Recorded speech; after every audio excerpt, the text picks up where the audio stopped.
আজকে বলবো কিভাবে আপনি আগামী 30 দিন শুধুমাত্র 3টা পদ্ধতি ফলো করে ইংরেজি টাইপিং স্পিড 20 তুলতে পারবেন।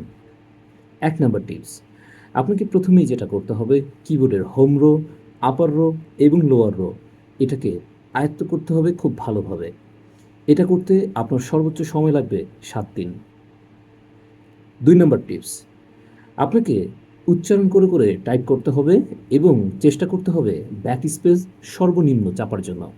যত কম ব্যাক স্পেস চাপতে পারবেন আপনার টাইপিং স্পিড তত দ্রুত, তত অল্প সময়ে বৃদ্ধি পাবে। আর সেজন্যই আপনাকে উচ্চারণ করে টাইপ করতে হবে।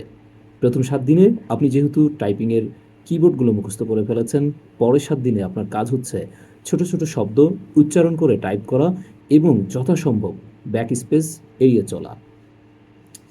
আপনার সময় ব্যয় হয়েছে 14 দিন, এখন হাতে আছে 16 দিন।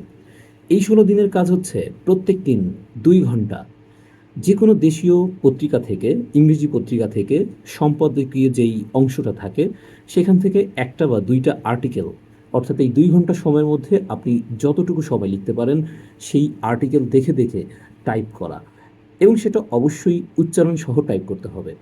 এই 3টা টিপস আপনি যদি আগামী 30 দিন একটানা ফলো করতে পারেন, আমি আপনাকে গ্যারান্টি দিতে পারি 30 দিন পরে গিয়ে আপনার টাইপিং স্পিড 20টা পার মিনিট হতে বাধ্য হবে।